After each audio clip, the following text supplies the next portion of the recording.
And I think the main thing really from a testing perspective that the lessons that we can learn, first of all, is from a people perspective, right?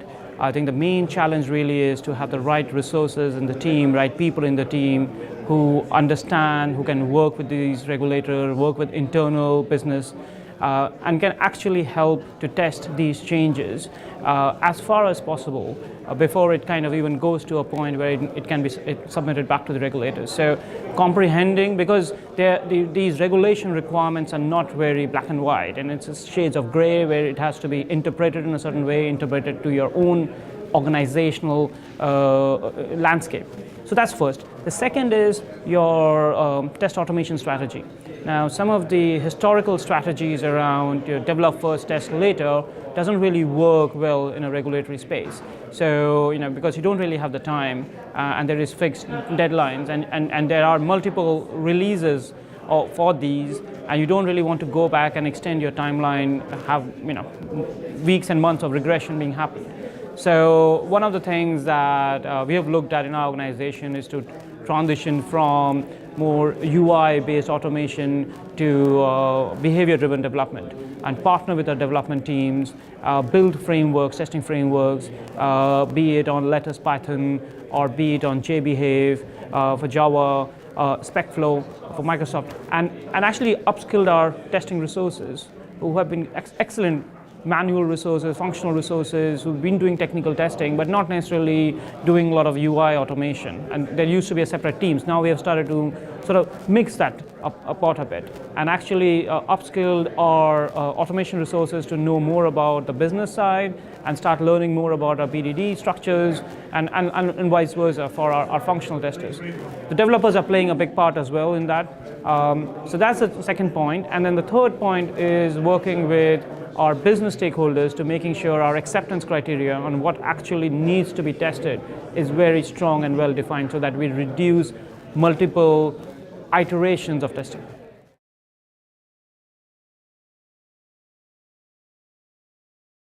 So the testing and the testing evidence around the algorithms is definitely an area that regulators are getting more and more interested in.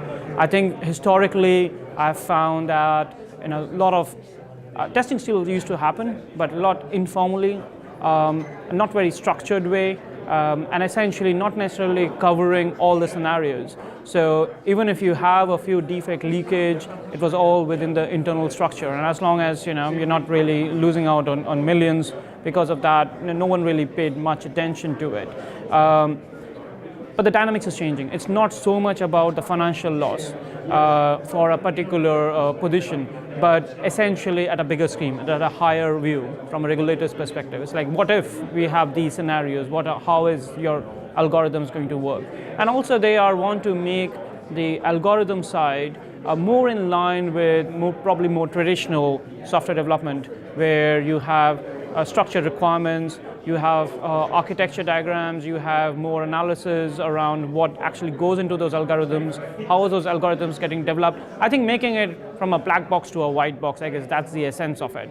And that's where testing comes in as well, that we provide more evidence around how the various scenarios are getting tested for that algorithm, and then working with our quants group as well, for example, to make sure that any development that's being done between technology and the quants group are cohesive, and we provide evidence to the regulators.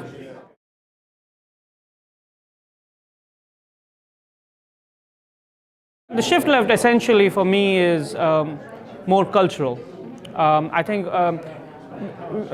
we have a multitude of problems around shift left, and I think Agile and DevOps essentially is pushing those challenges a bit more, especially coming from a testing background.